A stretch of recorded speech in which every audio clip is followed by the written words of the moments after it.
Hello, my name is Drunvalo Melchizedek, and I'm about to tell you a story, a very long and beautiful story about something that hardly anyone knows about it on Earth today. We've chosen this place of Sedona, Arizona, in the United States, because this is where this story ends, is right here. But there's a long time before we get to the end to understand what is about to be talked about. So late last year we did another presentation called The Maya of Eternal Time. This was on the Mayan prophecy that there was going to be a physical pole shift on the Earth, a huge earth change, transformation of the Earth. And simultaneously with that, the Mayans also are predicting that there's going to be an equally huge change in human consciousness, that we are going to change very rapidly, almost instantaneously, either during or before or soon afterwards, after this pole shift takes place. So this story now that we are going to talk about, it's still timed to the same timing that the Mayans are talking about, the precession of the equinoxes, the last 26,000 years. It's still in the same time frame, the same everything, except this story is going to focus on this human change, this human consciousness change that we're all about to go through. However, instead of it being from a Mayan perspective, which they are the timekeepers of the world, it will not come from there. It will come from ancient Egypt, because they are the ones, going back further in time, they are the ones that actually originated all of this work that we're about to talk about. So it's from the ancient Egyptian point of view that we will look through their eyes to see this, to see and to understand this story that we're about to give to you. This story, as I started to say, is something that very few people on Earth know. There are secret groups like the Masons and the Ascended Masters and the Sufis, certain groups of Sufis, the Buddhists, Tibetan Buddhists, they're also familiar with what we're talking about. And there are a few groups in Hinduism that also understand, but most of the religious groups have no idea what we're about to talk about. And most of the world doesn't know.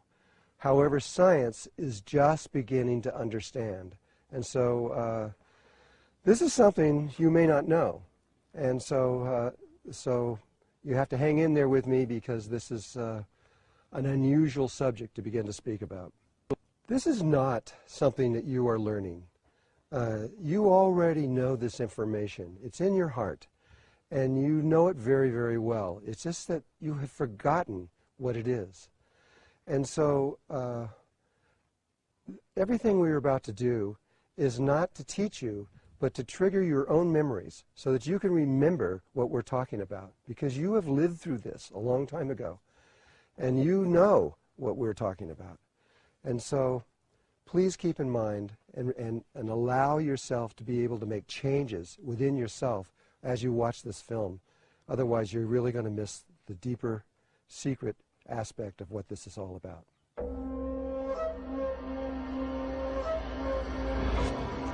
The story began in a place called Atlantis. Yes, I know that science is not certain that Atlantis ever existed, even though people in history like Plato said that it did. They've never found any evidence to prove that it actually sank below the ocean waves. But there are remnants of people that are alive today that do remember. The Hopi, for example, they remember, and they have told me personally, that they used to live on Atlantis. And I've been in South America, in Colombia, to the Kogi, the Arhuacos, the Wiwas, and the Canguamos. And they also remember that they used to live in Atlantis, and they have told me directly that they have lived there. I even met a Mongolian shaman recently who said that they remember that they used to be in Atlantis.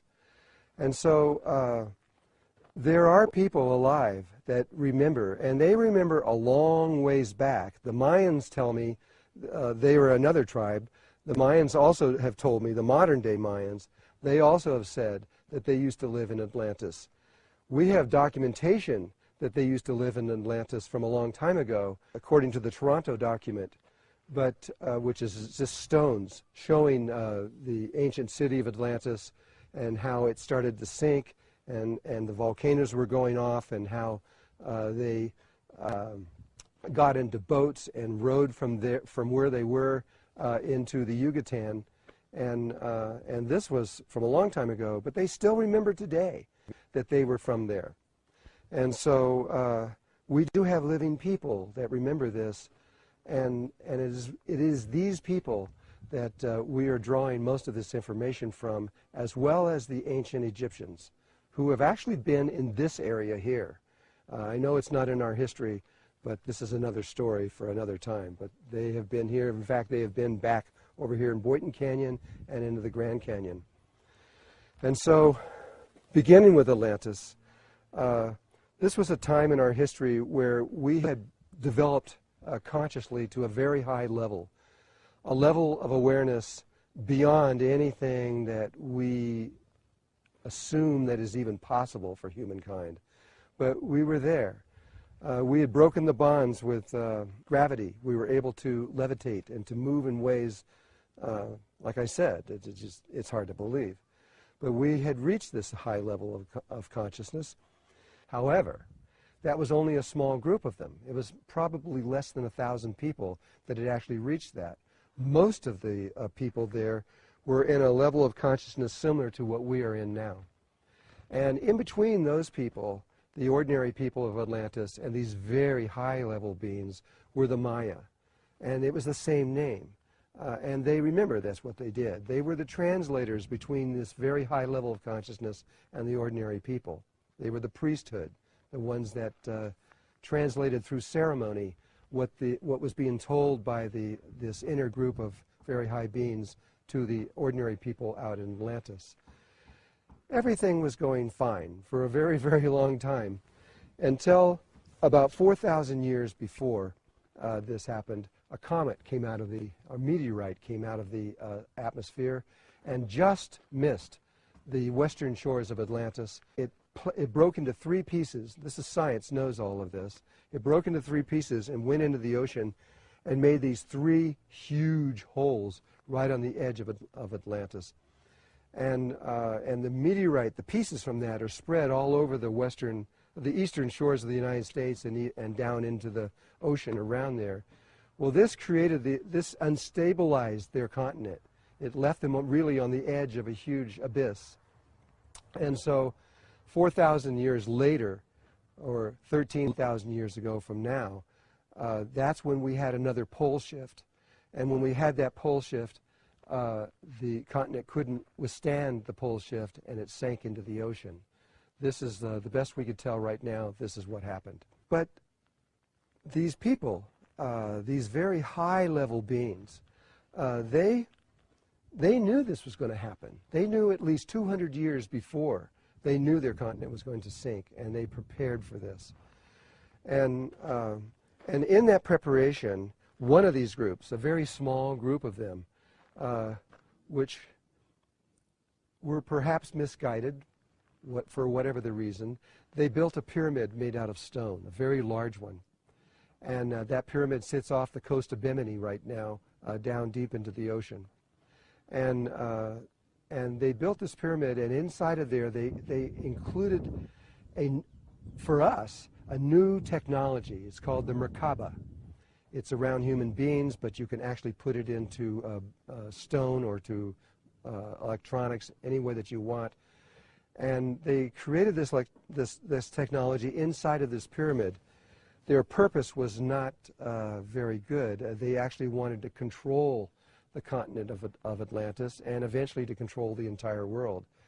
But it had been a very long time since they had actually done this.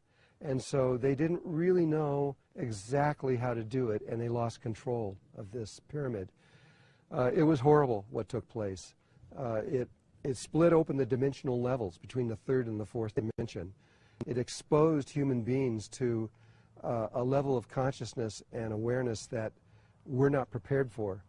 And it allowed beings from other levels of existence to come in here that went into other people at that time. And it was painful, and it ended up being a disaster on the biggest level you can imagine. And so for the last, at least the last couple hundred years of Atlantis, they were in pain. It was terrible. Everybody was sick, and they were dying. This group of very high-level beings, they decided that they had to do something, and they went into a connection with our own galaxy and got permission to do something that is very rare. Since we had already reached this high level of consciousness, we had obtained it naturally, they decided or got permission to be able to do something to help us to get back to that level of consciousness. Now, normally that's illegal. You can't, throughout the universe, you can't interfere with other forms of consciousness. You have to leave them alone and let them naturally do whatever they're going to do.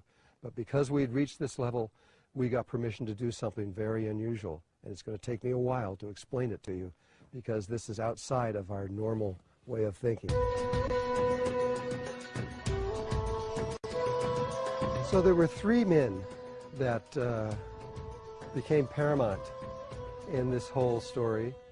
They were the ones out of this small group of highly intelligent beings who knew that we were going to fall, knew that we were going to drop in consciousness, and they were the ones that engineered, conceived of a plan or an idea of how to bring this back to us. Their names, one of them was Chikutet Arlich Vomalites, the other one was Ra, the other one was Ararat. And these three men were ascended masters. They no longer died any longer. They had figured that one out a long time ago. And they were also a part of the ascended masters of that same group that people refer to today. But they're older ones. They were ones that have been around for a very long time. And what they decided to do was something that is tried throughout the universe occasionally. It doesn't always work. Sometimes it works, sometimes it doesn't work. And when it doesn't work, it's just the race of beings on that planet have to just start all over again. And that is usually hundreds of thousands of years of evolution have to be done all over again.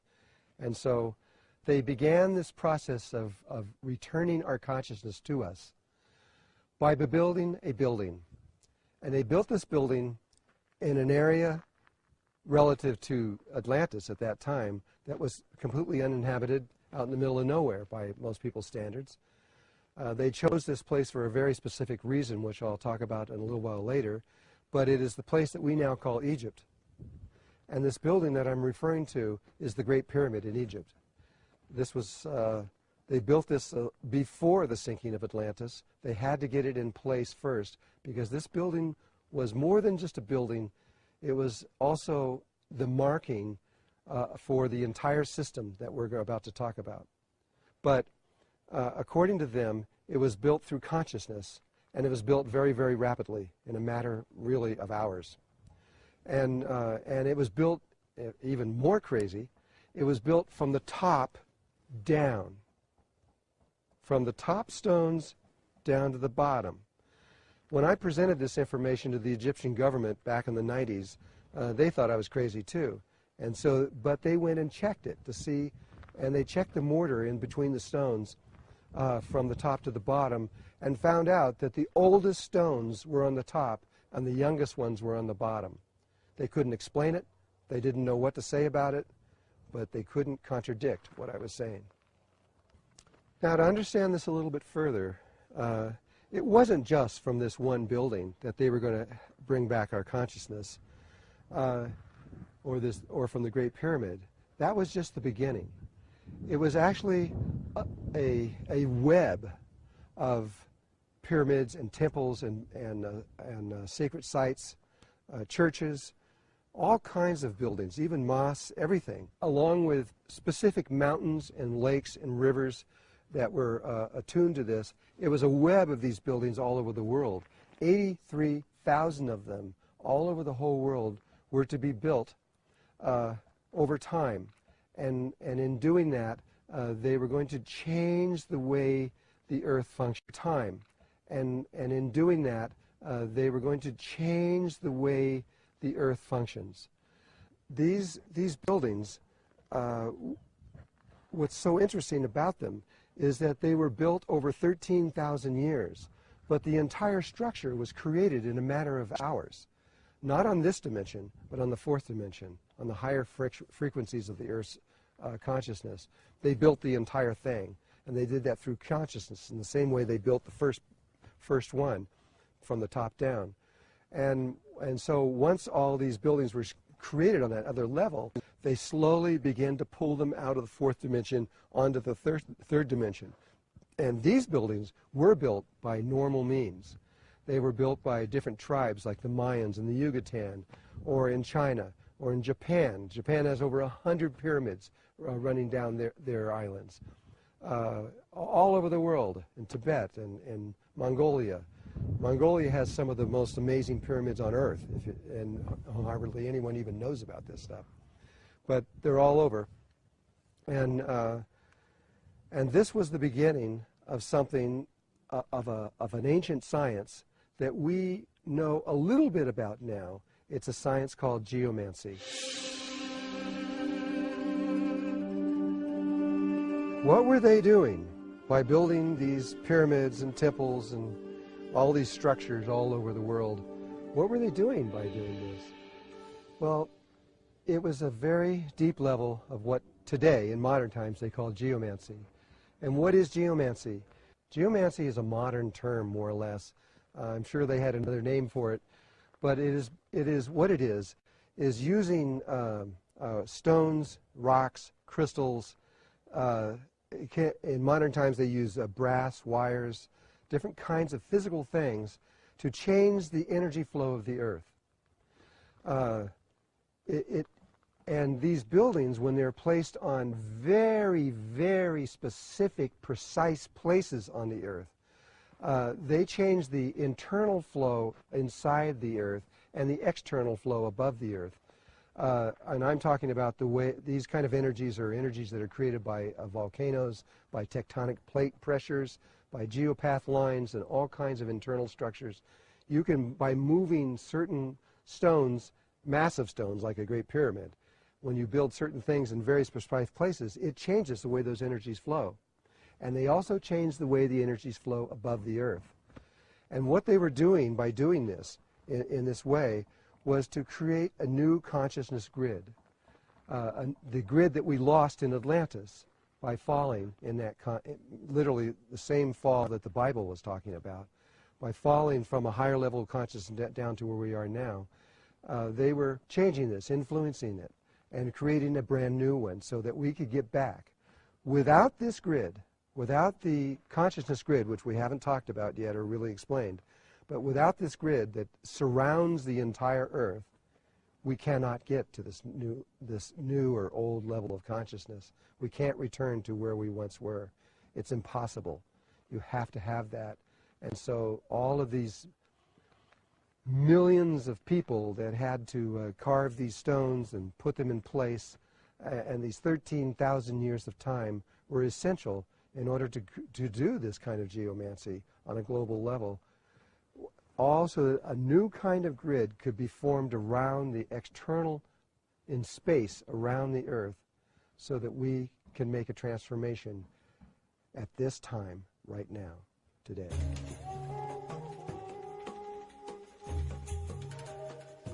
If you go back 110 years ago to the beginning of the 20th century, at that time, they believed there were approximately 30 million species on Earth. Now, it took somewhere between 4.6 to 5 billion years, depending on who you talk to, for those 30 million species to develop and to be living on the surface of the Earth at this time. But in those 110 years, because of this level of consciousness that we are in now, we have killed these things. We are now down to approximately 15 million species on Earth. It depends on who you talk to. Everybody varies on how many, the number, but that's approximately what it is. Almost half of the life that's on Earth is now extinct. It's gone. It's never to be seen again, probably. If we can make it into the next level of existence, all of this will end, We will be able to fix what took place over this last 110 years. If we do not return to this other level of consciousness, one of two things is going to take place. And almost all of the indigenous tribes that I've talked to around the world, they all agree with this. If we do not make it this time up into this level of consciousness that we were before, then we will end up killing this planet, and we will kill all the life on it. We will destroy this place. And so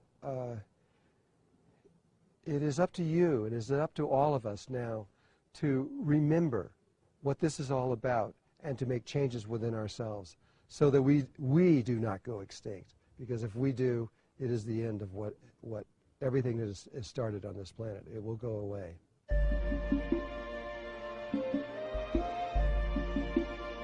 What needs to be understood is that each one of these species has an electromagnetic, geometrical field that extends around the entire Earth.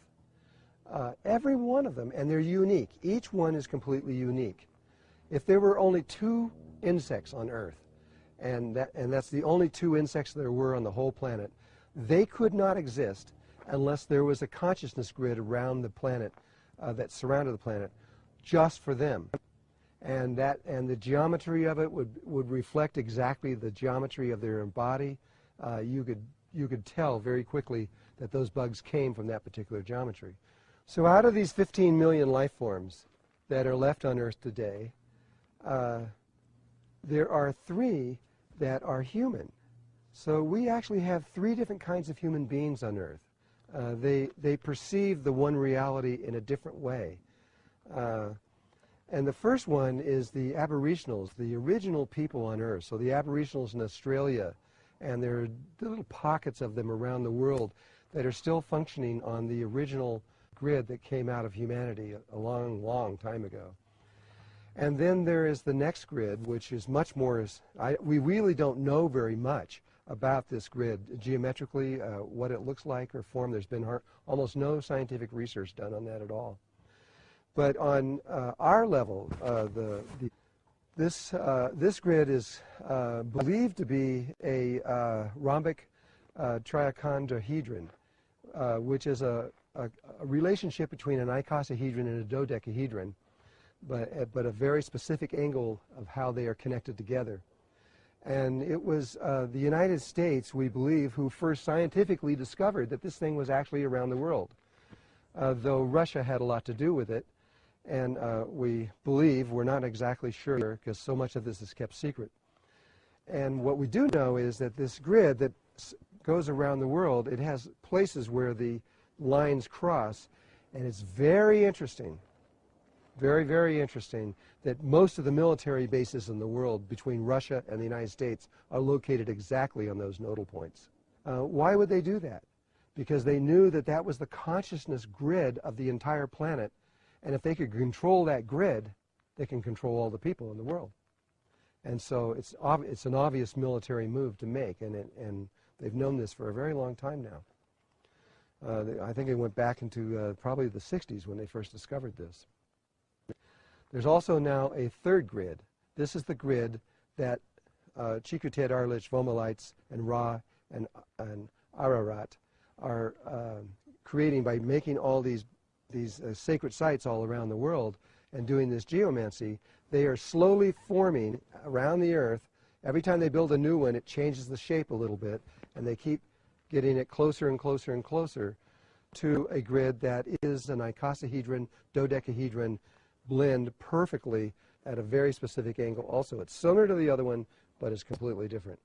And this one was discovered by Russia. We do know that. And they were the ones that first discovered that, and I'm sure have done massive research on how that grid relates into the next level of consciousness, because that's where we're going. Without these grids, without this new grid that is being formed right now, there would be no ascension. Nobody would be able to move from where we are now, and no one would ever be able to go into a higher level of consciousness until that grid is completed and finished. And so before that, you could move to You could become an ascended master, but we could not move as an entire race, as an entire planet. We could not move until that's completed. The differences in these three consciousness, these three different ways of perceiving the reality, are tied to something that is called the golden mean.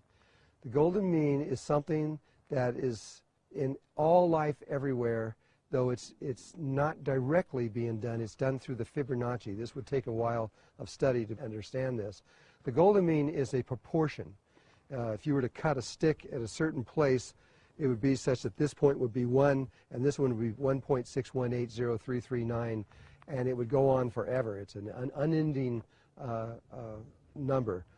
But life is always trying to reach this number, and so is consciousness. Consciousness, it's a relationship between the square and the circle, and when the perimeter of the square and the circumference of the circle are exactly the same, that's the golden mean.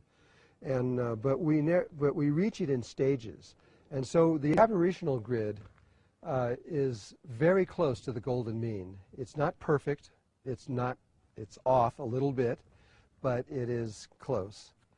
The grid that we are on, this middle grid that we are on right now, it is not even close to being golden mean. It's so far off, it's ridiculous.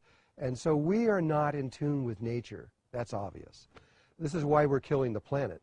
This is meant to be a transition state between the aberrational state and the next higher level of consciousness. We're meant to come here, spend a few moments, and get on with it, and go on to another level. Because we can't stay here, because anybody that stays in this state of consciousness very long will kill any planet that they're on, because they are not connected to nature. The next level that we're going to is more harmonic than the aberrational state. It is a much closer golden mean ratio consciousness, and if we can just make it to that place, then we can solve all of our problems. It will just happen pretty much automatically. So this second grid is based on what we call polarity consciousness. It's got different names around the world, but it simply means that we see everything as either black or white. We constantly are judging every situation. Every person we see, we judge them as good or bad. And this is the nature of polarity consciousness. It is a problem on one level because it creates ego in the mind. It thinks only of itself. It doesn't think of other people except in people we love or close to us. But people that are a distance from us, it doesn't care about them. It only cares about itself. And that's the level of consciousness that we're in now. Normally, these consciousness grids are created naturally. People live over hundreds of thousands of years, and they evolve over those periods of time. And in so doing, they slowly create, from the grid that they're in, they automatically create the next grid through a natural process. But because we arrived at this once before, we're being allowed to reach this, but to reach it synthetically. We're through creating pyramids and buildings and structures and temples all over the world. This is a synthetic way of doing this. And you need to understand that this is what is going on. It is synthetic. We're being given a second chance at all of this. It's all been synthetic, right even from the beginning. If you go back even into Egypt, they were using pyramids there, and they were using pyramids to raise it. They used frails and rods and hooks and all these other kinds of things that they used to put on the spines to tune them to the higher levels of consciousness. It was purely synthetic. And everything that has been going on for the last 13,000 years has been synthetic to get us to this place. And once we're on it, all that will not be of any use anymore, because then once we're on that and we're back onto that consciousness grid, we can go on our own without anybody's help. We'll be able to continue on from there on. I guess there's another little piece that we should explain. I talked about these three men, Chikutet, Arlich, Vomalites, Ra, and Ararat. Well, the first one, Chikutet, Arlich, Vomalites, he was the king of Atlantis for a very long time. According to the Emerald Tablets, which was written 2,000 years ago, he was ascended master. He had lived there for 52,000 years, believe it or not. When it came time to be for Egypt, he changed his name to Thoth, T-H-O-T-H. Thoth was in Egypt, he was the scribe, changed his name to Thoth, Thoth. Thoth was in Egypt, he was the scribe, the person who wrote down history. Since he lived for so long, he just kept writing it down. And so everything that I've learned from this pretty much was originally from Thoth. However, his wife was Shizat, and she was also a scribe. She was equally writing down the history. And this is something I think that people need to understand. Almost all of modern history was written by men. And the women were just, their ideas of what took place were just dropped out. But in Egypt, that never took place. Thoth wrote down his ideas of what he believed, his observations and what he saw, and his wife wrote down her observations.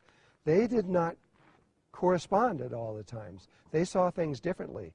They were like a coin with a heads and a tail. And one side was male and one side was female. And really, to really know history and to understand history, you must have both the male and female point of view, or you do not get a full picture of what really took place. Now we need to add another piece to all of this so it begins to make more sense. And you can begin to see that this is just not fantasy, but this is science and mathematics. There was a man named Carl P. Munk who discovered something incredible. And this was toward the end of last century, I think, maybe even as early as the 1980s.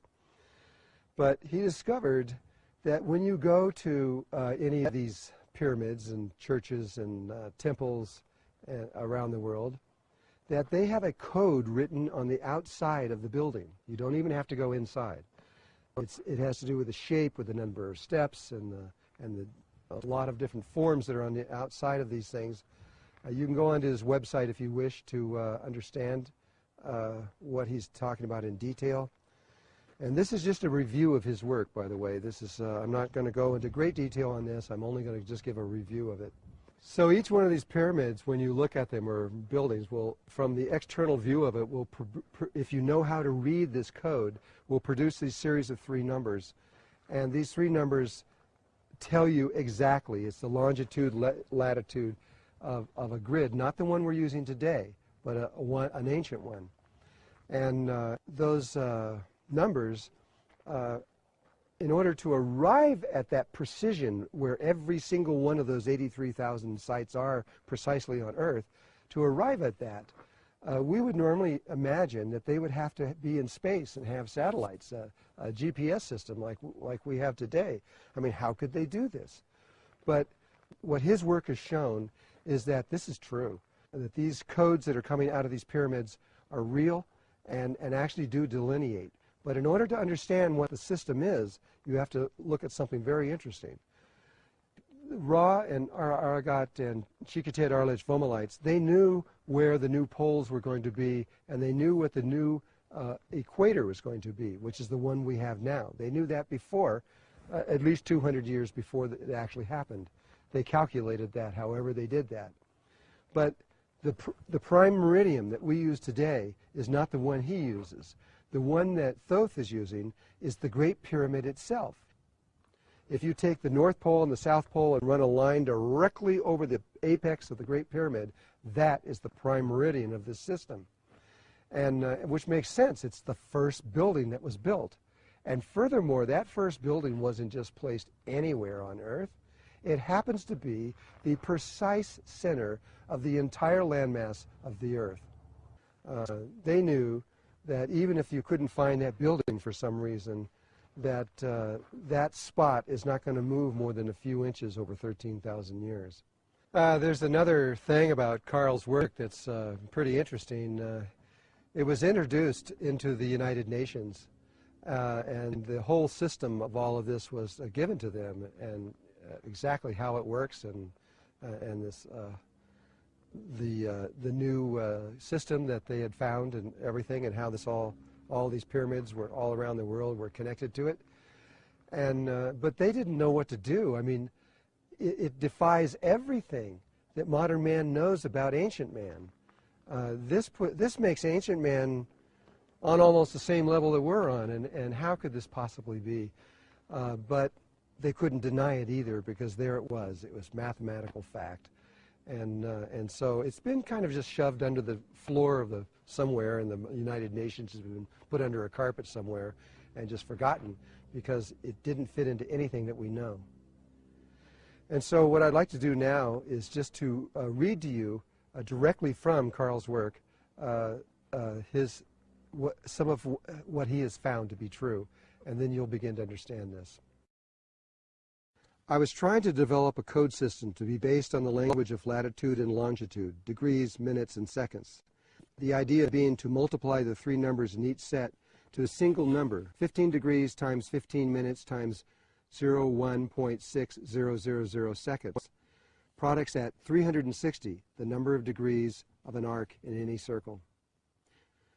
For example, when I divided 360 degrees constant by 19 degrees, 18 minutes to 01.05263157892 seconds, I found myself on the parallel of latitude, which crosses the Mexico's round 360 degrees Quihuiculico pyramid just south of Mexico City. But later, when probing the larger 21,600, the number of nautical miles in the Earth's polar circumference, I found that when I divided it down through 51 degrees and 10 minutes to 42.3529411 seconds, it crossed the exact center of England's Stonehenge, another round 360-degree monument, which originally had 60 stones around its perimeter, as 60 stones times 360 degrees multiplies to exactly 21,600. Problem is, these pyramid grid scenarios kept coming. Egypt's El Kula pyramid at 36, its bent pyramid of Sinafu, 180, the Druid Mound in Massachusetts, 180, the earthen ideogram fort at Newark, Ohio, 2,160, the Temple of the Atlantis at Tula in Mexico, 2,880, the Giza Sphinx at 5,400, Georgia's Kolomoliki Mound, 7,200, Ohio's Seep Mound, 8,640, Mississippi, 10,800, the Great Triangle drawn on the plains of Nazca in Peru, 17,280, and Germany's Golo Earth Circle near Bond, 27,000. The eye and the mile-long face at Poverty Point, Louisiana, 32,400. The Oregon Vortex, 48,600. Manos, another drawing on Nazca's plains, 64,800. And North Bimini's Shark Mound, and the pyramid at the Magicians at Uxmal, 129,600, all of which are divisible by 360. Now that you've heard Munch's words, you begin to understand that there is this precision grid of 83,000 sites all over the world that are precisely put on the planet, precisely in very specific places, and that it was not possible that this could have been done by all these indigenous tribes like the Mayans or the Egyptians or the Chinese, etc., but rather it had to be a single mind, a single thought, a single plan to do this. There is no other way. And this changes the whole understanding of history and who we were before and who we are now. And so now you can see what Chikitet, Arlich, Vomalites, and Ra and Ararat were doing. They were creating these structures all over the world to change the internal flow of the Earth's energies, which is called geomancy, so that the external flow was altered, and in so doing, slowly creating this electromagnetic field, that's the geometrical electromagnetic field that surrounded the Earth. And in doing that, they were recreating our consciousness grid so that we would be able to ascend. This is a gift of love. It shows that we are not alone in our consciousness and what is going on with us in this world, and that we have not been forgotten. They remember us, and they're taking care of us. These are our ancestors. These are the old ones that are still connected to us now. They extend through all cultures and all levels of life. even down in German families and American families and from South Africa or anywhere else. These are our ancestors doing something for us so that we can make a change. And in making this change, we do something for them. We bring them back. We'll explain this later.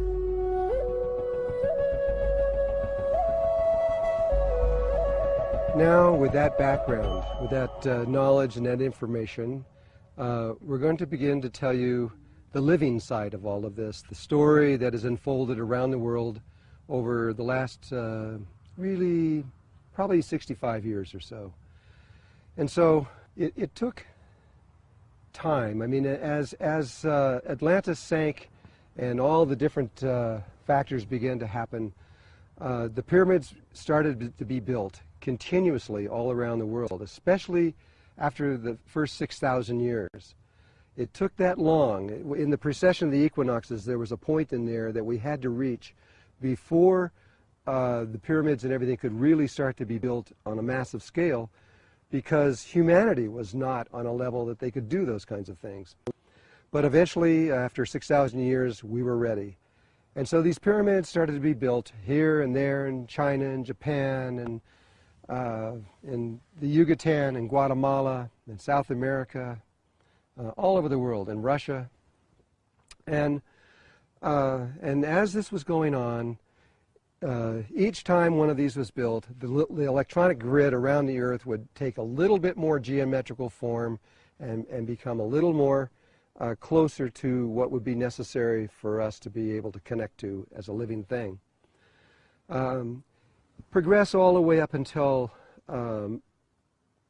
say, about 65 years ago, directly after World War II. And then things began to happen on another level. We had other people began to become involved in what we were doing. Only 1 year after the World War II was over with, in 1946, the summer of 1946, spaceships appeared all over Europe and every single military base there, almost without exception. The following year, in June of 1947, spaceships appeared all over the military bases all over the United States. How do I know this? Because there's historical documents that most people haven't seen that proves that this is true. And this opened another doorway, because now we began to get extraterrestrials involved in this work of this grid, besides just the ascended masters and humanity. By a little bit later in that, by the 1960s, we began to see crop circles in England.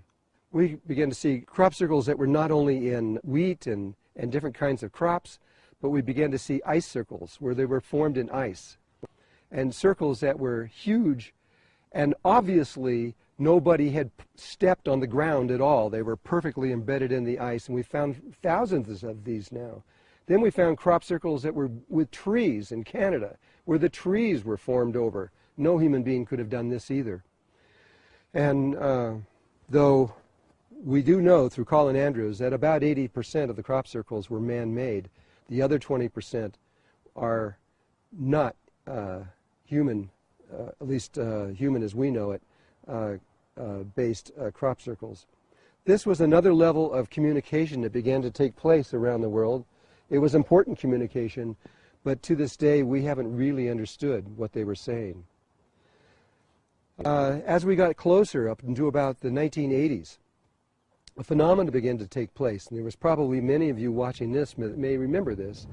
From about 1983, 4, all the way up, and maybe even as early as 1980 or so, all the way up to about 1991, 1992, there were people all over the world, and I mean everywhere, that were sitting in meditation. They were mostly people that did do meditation. They were able to understand subtle energies. And in their meditations, they were told that they had to take a crystal to some pyramid, some temple, somewhere in the world, and to program it in a certain kind of way and to place it there. We estimate at least 150,000 to 150,000 people were involved in this. And every time someone went to a certain temple, like Chichen Itza in Mexico, and placed a little crystal in a certain place where they were told to do, this affected the energy of the geomancy of that space just a tiny bit, which would then correct the geometries that were above the earth. After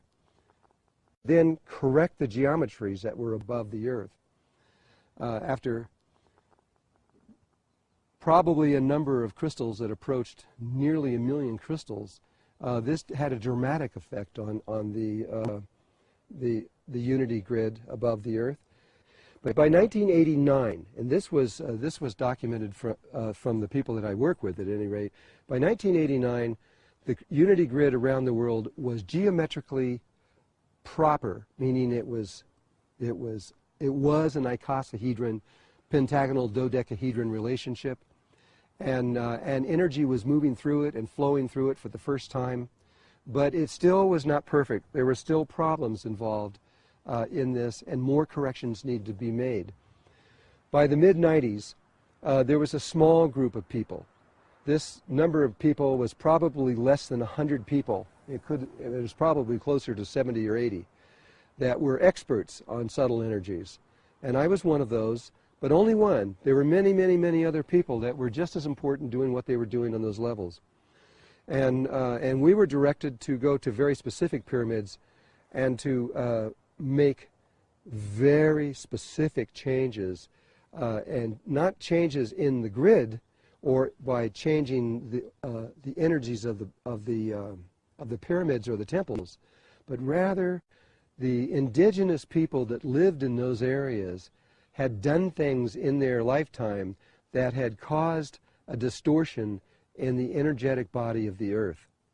We had to go into the Anasazi at one point and make corrections in the Four Corners area where we are now because of what they did over the years that they were involved. We then were involved with the Maya and in Guatemala and Belize and in that area down in there, doing ceremony after ceremony after ceremony to solve the problems of which what they did a long time ago.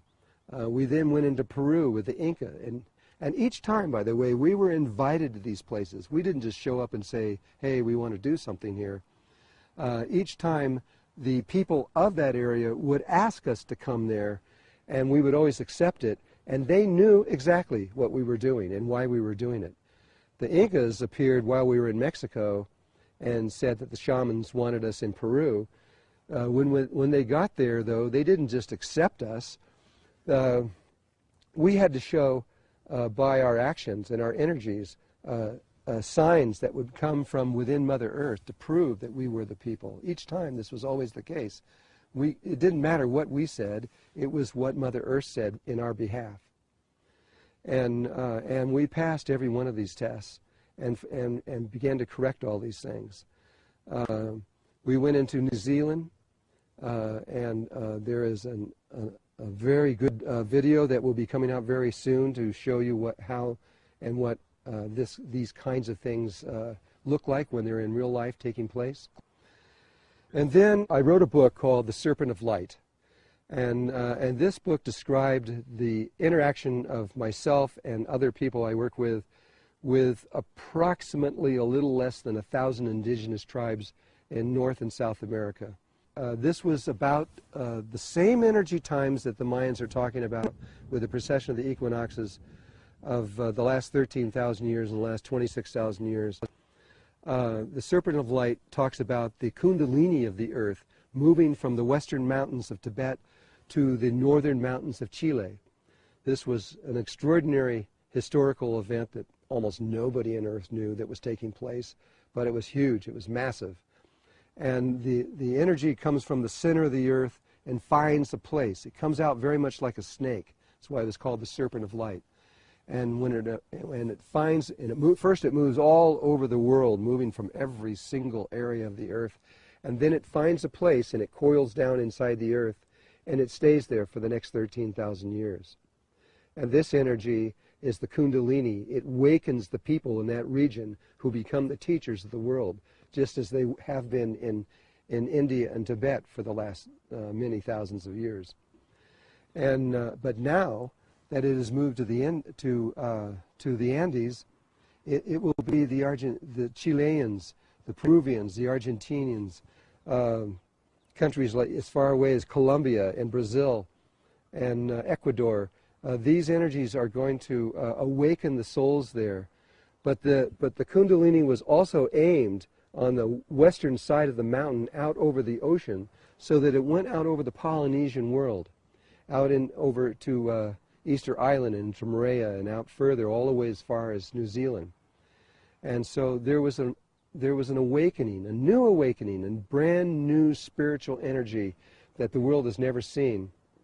And that energy moved into Chile in the year 2002. In 2003, or later 2002, I went to Chile and went to the mountains there to experience this energy directly. But I couldn't feel it. I couldn't feel anything. I was very confused. I really didn't know why I couldn't feel anything. I came back home. I waited a year and a half. I went back down there again to feel it. I felt absolutely nothing. And I didn't understand because I knew it was there.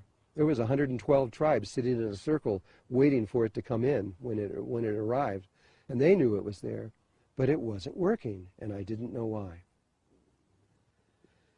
Then we received an invitation from the Rapa Nui, a tribe that lives on Easter Island out of Chile.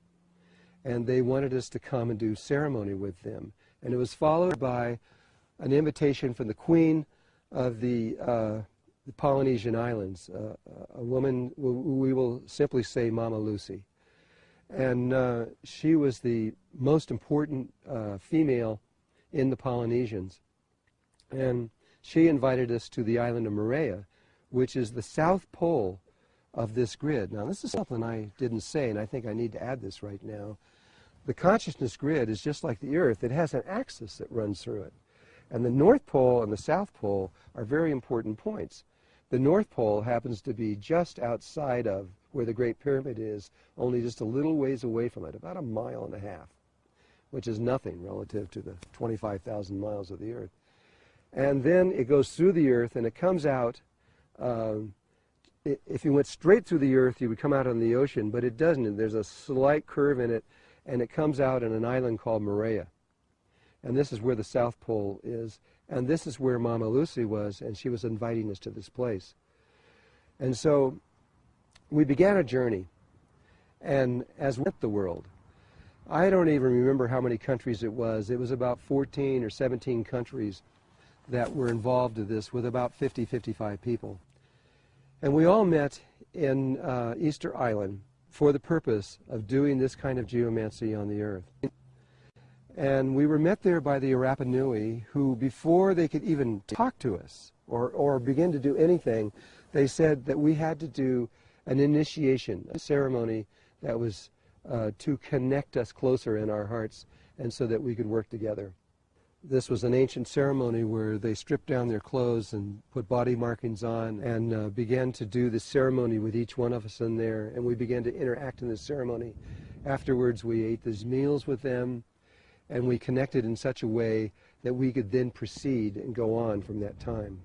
We spent some time there getting used to the energies, getting to know the people, having the Rapa Nui tell us things that they haven't told people in hundreds and hundreds of years, telling us about their inner cities inside, their tunnels, and knowing all this time the reason why we were there was to do a correction.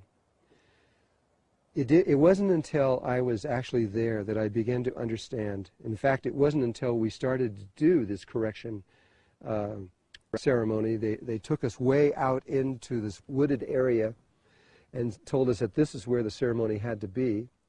And as we were setting everything up, the inner guidance that I follow came in and explained to me why we were doing this ceremony right at the very, very last moment. And it had to do with the Rapa Nui. The Rapa Nui, at one point, they destroyed all their trees, and so that there was no more food, and they began to eat each other. They began cannibalism. And this cannibalism that they created on that island spread throughout the Polynesian islands. And it was this cannibalism that we had to correct.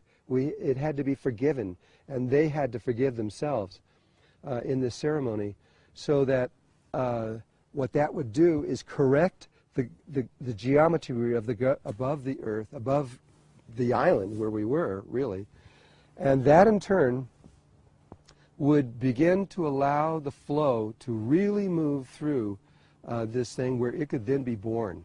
And so when I was actually taken to the ceremonial site by the Rapa Nui and were shown where it was, and I actually began to set up, putting the cloth in the ground, beginning to put the crystals and everything to arrange for the ceremonial process, it was then that I understood why we were doing this ceremony. And this is important to understand. The Kundalini of the earth did not function because of this distortion that was directly above it in the grid. And it was purposely done by the Ascended Masters and the people involved in this. They didn't want the Kundalini to begin to function before the consciousness grid was born. They need to work together. And so they got the Kundalini in place, but they had to hold it there for about 6 years until the grid was completed. And so then it all made perfect sense of why we were there and what we were doing. And so we began this ceremony, and it was a ceremony that I had never seen before. According to the Rapa Nui, this ceremony had not been performed in anything similar to it for at least 13,000 years.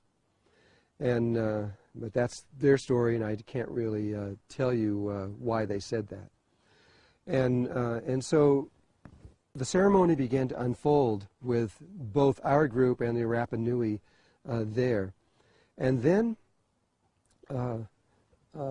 what it did was it corrected the forgiveness of the cannibalism took place. The energy corrected itself.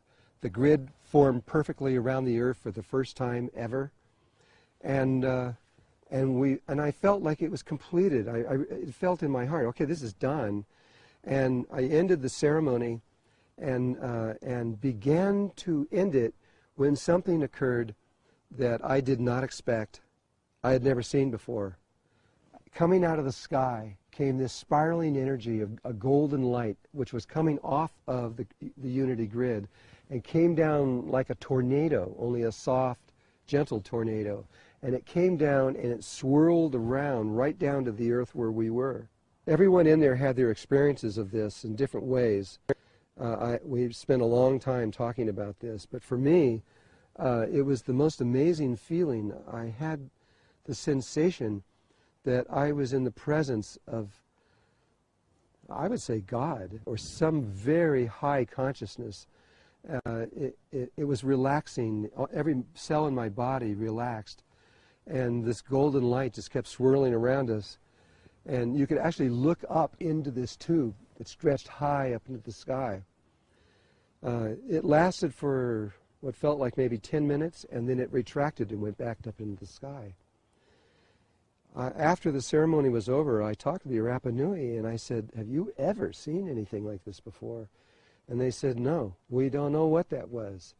And I don't either. At least I didn't then. I understand much more now. But at that point, there's been no reference in any spiritual books or anybody that I have ever known, any of my teachers anywhere that have ever talked about anything like this before. But what I did know was that our guidance was telling us that we had to hurry. We had to run. We had to pack everything up, get on a plane, and fly to Tahiti as fast as possible for the birthing of the grid. Now that it was full, it was complete. It was like a baby that was beginning to crown and was going to come out any minute. And so everybody had to get ready as fast as possible. It had nothing to do with us. It was the baby was going to be born. And so we had to go really fast. And that's exactly what we did. We packed up everything, we threw everything, and then early the next morning, we got on a flight. We flew to Tahiti, and then proceeded immediately by getting on a boat and heading toward Moorea, which was the south pole of this grid, so that we could be there for the birth of a brand new consciousness on Earth, something that has never happened on Earth before, and synthetically in this way. And and a great excitement. It went through me, it went through everyone. We were just like on fire with excitement. And so now we're going to go into another ceremony, a ceremony that we consider to be the...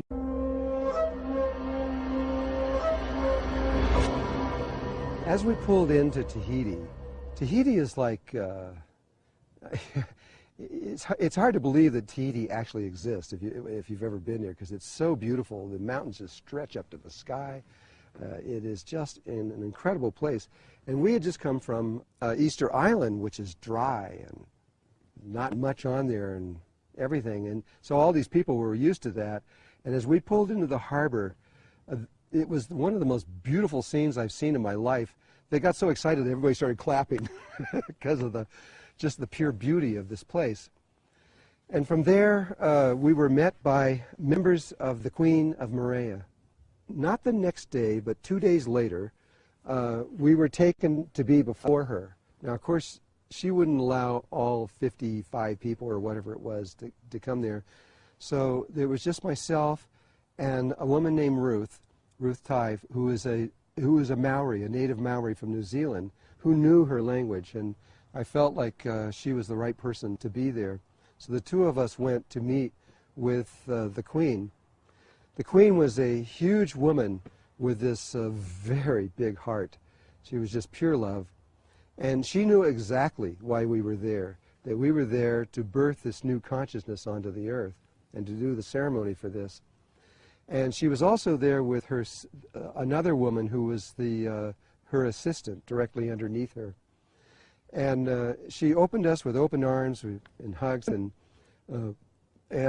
we began to talk. And very quickly into all of this, she said to me, "Where do you want to do the ceremony?" Well, I said, without thinking too much, I said, well, I would like to do it in the center of the island. The reason I said that was because I was there in 1985, and I had to do ceremony on that same island in 1985 with the same tribe, and they took me into the center of the island, and that's where we did the ceremony. It's in the Serpent of Light book if you want to read that. And so I said, well, how about the center of the island? And she looked at me and she says, well, I can't do that. And we said, why? And she says, well, I don't have authority. I have authority everywhere, but not in the center of the island. I'm sorry, I can't give you that permission. And the person that was her assistant jumps up, ran over to her and says, no, you don't understand. What's about to take place with this ceremony is one of the most important things on earth ever, and just give him permission and we'll deal with everybody later on this. And she said, no, I don't have that authority and I can't do it.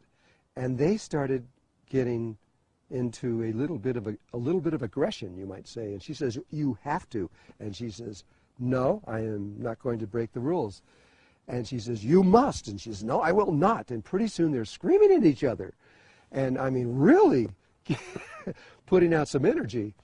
And, you know, I was actually backing up, moving away. And finally, she broke down, the Queen broke down crying and says, no, I cannot do this.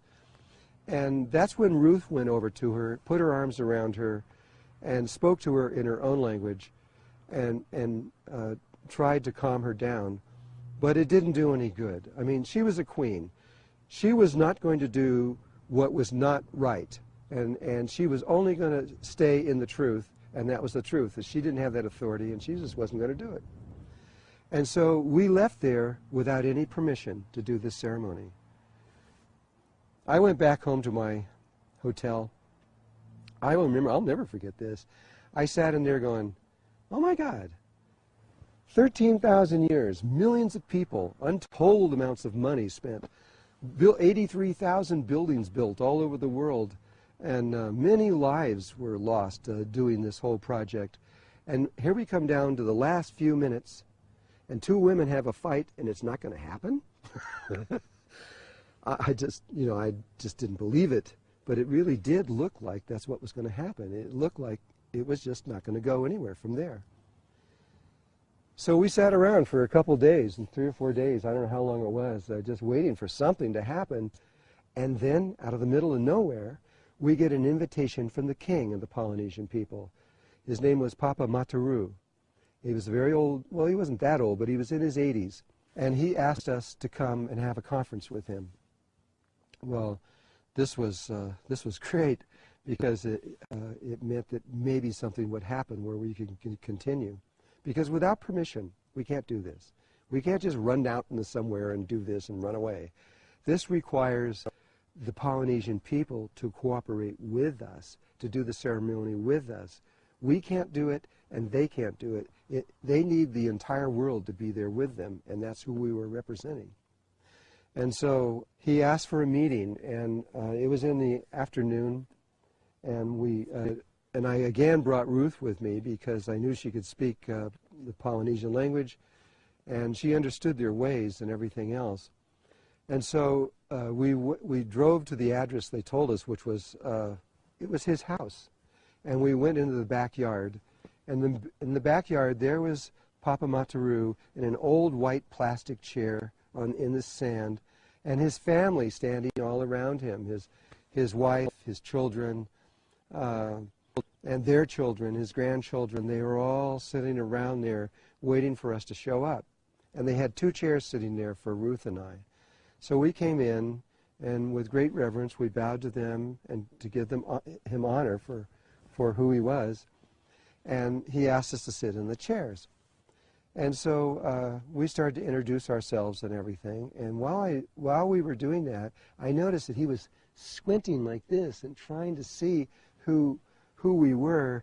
And I realized that he can't see very well. He also couldn't walk very well because you could see his legs were swollen, and he had a cane beside his chair that he needed to be able to walk with. And so he stopped for a moment, and he said, "Come closer. I have to be able to see you." So I was about 12 feet away from him. And so I moved my chair about half the distance, and I sat down and looked at him. And he still was squinting and squinting. He says, "No, you have to come a lot closer. I can't see you." And so I did. I moved the chair till I was about that far away from his face. And I looked, and he says, "Can you see now?" And he says, "Yes, I can see." And then he goes really quiet, and he says nothing. And so I just sat there waiting for him to make the next move. And he looked at me, and he looked at me, and maybe 2 or 3 minutes went by. And then suddenly looked at me, and maybe 2 or 3 minutes went by. And then suddenly his whole face opened up, and a smile went on his face. And this is a quote. He said, "Oh, I remember you. You're from the stars." And he points to the heavens. He says, "I have been waiting to meet you all my life." He says, "Anything you want, you can have it, whatever it is." And immediately, to not lose the momentum, I said, "Well, we would like to go into the middle of the island to do a world ceremony there." And he says, "Absolutely, you can go into the middle of the island. I'll arrange everything." He says, "I'm an old man, and I can't walk very well, and I can't walk into the middle of the island, and I really want to be in this ceremony. I feel like I need to be there." He says, "Would you do it here?" Well, there's something I didn't say. The night before, I had a dream. And I had a dream that if you can imagine the grid around the Earth, and that it has a toroidal field, like a magnetic field that goes around it, just like it does with the Earth, and it comes around, and it goes in. It comes out of the South Pole, and it goes into the North Pole.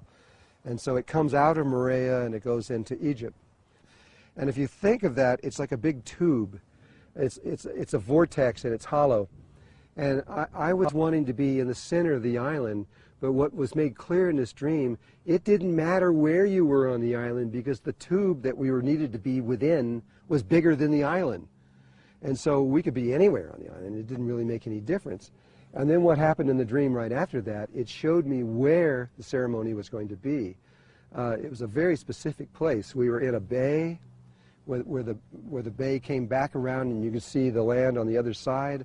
It was a big sandy beach, and there was a river that came, an inland river that came out and emptied into the ocean right there, with this wall that ran along one side, a natural wall. and I could see this. And so the next day when Ruth and I got together to drive to see Papa Mataru, we were just talking, and I told her about I started to tell her my dream, and I got just partly into the dream, and she goes, I had the same dream. And she finishes the dream. She tells me exactly the same thing, saw the same stuff, and saw the same beach, exactly what it looked like. And I says, wow. I says, this must be, we're supposed to do this. So Papa Mataru says, I can't go to the center of the island. Would you please do it here at my home so I could be there with you?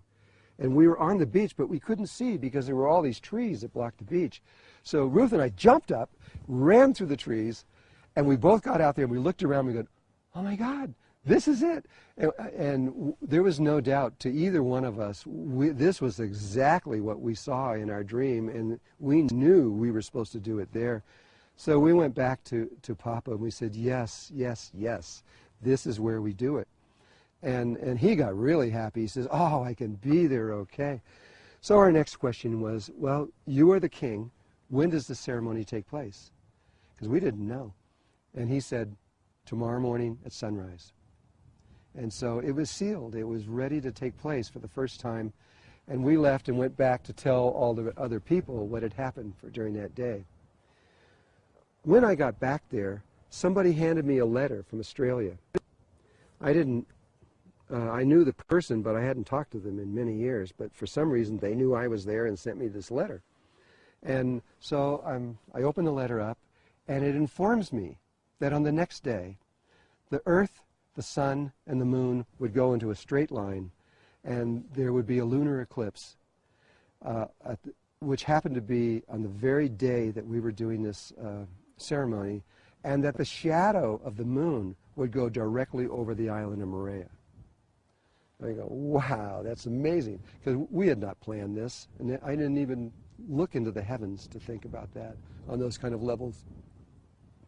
And so now, when I knew that, and we knew the beach and where it was, I was so certain in my heart that we were doing this exactly the way we were supposed to. The next morning at sunrise, all of us pile out of our bus. We squeeze through his backyard and into this beach, and we're all going out into this beach to preparing to do the ceremony. And it was at that moment that I realized I didn't have any idea what I was supposed to do. I didn't know. I was so wrapped up in finding the right place and all these other kinds of things and dealing with the different energies that was there. It never even occurred to me until I'm 5 minutes away from actually doing this. I didn't know what to do. I just dropped down in the sand. I put my head down in the sand so I could be alone, and I asked for inner guidance. And all of my training has been through Native American people and their understandings. And this was different. This was a very interesting ceremony that I had never seen before. But I had to go with what I was being told to do. And so I told everyone to go get something from the water, something from the land, and something from the air. And 3 objects. And so everybody went out. A half an hour later or so, they all came back. And we put these in a sequence of water, earth, air, water, earth, air, all around into my native thing, which was a medicine wheel. It's a circle with a square in the middle for the 4 directions. The ceremony began to unfold in ways, again, that I'd never seen. It was kind of like water or waves coming in, each wave getting stronger and stronger and stronger, and then relaxing. And the energy moved in exactly that kind of way. Papa Mataru was sitting on the edge of the circle in his plastic chair because he couldn't sit down on the ground, and he was watching all of this. And finally, the ceremony came to a close and to an end.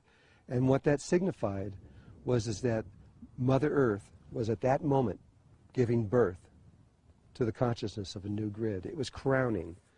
Now, there are some things we have to understand in just a moment here. There's a little bit more to this. But the birthing process was beginning. It was just beginning to take place. After it was over with, Papa Mataru called me over to his chair, and I went over to them, and I asked him, what did he want? And he pulled me really close so that nobody could hear. And he said to me, "How did you know to do that ceremony?" He says, "That ceremony was very precise, and we have been keeping that secret for thousands of years. How did you know that?" His heart. And I knew then why he was the king of the Polynesian. I mean, this man had a heart as big as the earth. He was incredibly sensitive to all life everywhere. And I understood so much in that moment. We left after that. Our job was done. We had finished what we had to do on that island, and we went back to our various places and prepared to leave. We went back a day or so later to our different countries all over the world, back to different places, many, many different places around the world. And I came back here to Sedona, to Arizona.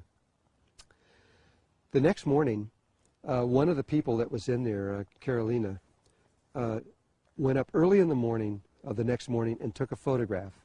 An impossible photograph was taken. She showed this photograph from about 30 feet away, and there was the medicine wheel, the shells and everything on the ground, and floating directly above it was a five-pointed star that was a very bright white light that the camera could pick up very, very easily. It was actually more like a five-pointed, like a starfish. The points were rounded. We then got some pictures that were taken 3 weeks later, where people had gone over and the waves had come in and washed it, and you could see the objects were scattered all over the place, but the star was still floating there 3 weeks later, which was still amazing. And then we got a call from Papa Mataru the following day later. Moorea is an island shaped like a heart, and around it is a heart-shaped coral reef, and in there is some of the cleanest, most beautiful water in the world, and it was filled with fish. It looked like, it really, really did. It looked like an aquarium. When I was there in 1985, I was spending 6 hours a day in this water swimming through these fish, and you just swim right through them. And so when we were there this time, I had two of my children there, and I was so excited to bring them into the water to show them all these fish. And I said, "Oh, you won't believe this. It's so incredible." We got on our fins and our masks, we jump in the water, and there's no fish. You'd see maybe 2 or 3 30 feet away, and you'd see another 2 or 3 over here, but it was just open. They were gone. And, well, according to Papa Mataru, about 15 years ago, they all died, and they just disappeared. Well, the next morning, according to Papa Mataru, the entire bay that we were in there, for the first time in 15 years, was filled with these tropical fish. And for him, that was the sign from Mother Earth and from all of their people that what we had done on that day before, that the birthing of the thing, was correct, it was true, and it had actually taken place. And so I was excited. I mean, to hear this, to see this, and to know this.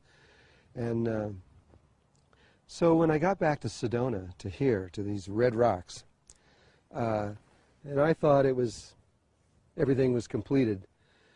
But in my meditations, both with my inner guidance and with Mother Earth, actually, it became clear that there was more to do. I didn't really understand what it was, but it has to do with time. The timing of a human birth is that it takes about 9 months for it to grow big enough where it can come out and be born. And when it does come out to be born, that may take anywhere from a half an hour to an hour or even longer for the baby to come out. But this is very similar. When this consciousness grid is born, it's similar in the sense of how life is born, but it takes 13,000 years instead of 9 months for it to be born, so there's a big difference in time. And instead of an hour or so to be born, it takes 1 lunar cycle. It takes 27-point-something days for it to go all the way from grounding to come out and be totally born. And so they told me I had to do one more ceremony here, which we did not very far away from where we're sitting right now. And what was so interesting in that one, which just completely blew my mind, was we did the ceremony very far away from where we're sitting right now. And what was so interesting in that one, which just completely blew my mind, was we did the ceremony, and we we're finishing up the ceremony, and just as we were finishing up the ceremony, the sun, the moon, the earth lined up in a straight line. Another lunar eclipse happened, and it went right over Sedona and right over exactly where I was sitting. Nobody could have ever planned that. I just was speechless for a long time about this. But this has nothing to do with human beings. This is planetary. This is planets and suns and stars, and this is much bigger than any of us. And they move in ways that are precise. And so, after that ceremony was on, it was now completed. There is one little piece that I will like to tell you, and then you will understand, I think, how important this is to you, as well as everyone that you know and everyone on this planet.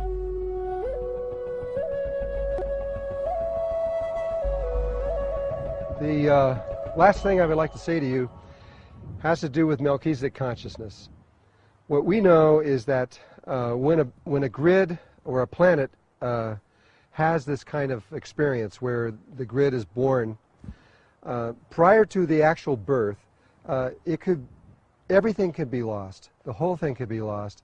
And so if it happens, that race that's on that planet has to start all over again. They have to begin from the beginning and go back out. And it's not a good thing. It could be hundreds and hundreds of thousands of years for them to return to that particular moment again. But what we also know is that when a grid is born, it's actually become alive, it's connected to the earth, and it's functioning, there has never been a single incident in all life everywhere from the beginning of creation until now that it has not gone all the way. And so what we see, that when we see this take place, which took place in February of 2008, that this is, we have made it as a human race. We are going to go on to the next level of consciousness. It's not a maybe anymore. We know for sure. And so this is a fantastic moment in life for us to celebrate, except that most people don't understand it yet. Cosmic time is so slow. From February 2008 until now means this baby is not 2 years old. It's about a minute old. It's brand new. And so what is about to unfold in the future will come very soon, probably, and according to the Mayans and all the rest of the tribes, this will happen between now and the late in 2015, and nobody knows when. And I don't think anybody knows when, actually. I don't care who they are, because only Mother Earth knows the truth of that situation. But we have made it. And so for you who are watching this, understand that you have made it. You are going to go to another level of consciousness beyond your wildest dreams. It will happen. And I just want to thank you. I want to thank you for having trust in yourself and believing in yourself and having the courage to continue in spiritual work. Even though against all odds, I know your families have probably tried to stop you and everything else because it doesn't make sense in the normal world. But thank you so much for everything that you have done in your life to bring this into reality. And all of us, we're going to be together in another level of existence very soon, and at which point we will meet in another way. So thank you from my heart to your heart. Thank you for your lives, and thank you for everything that you have done in your lives.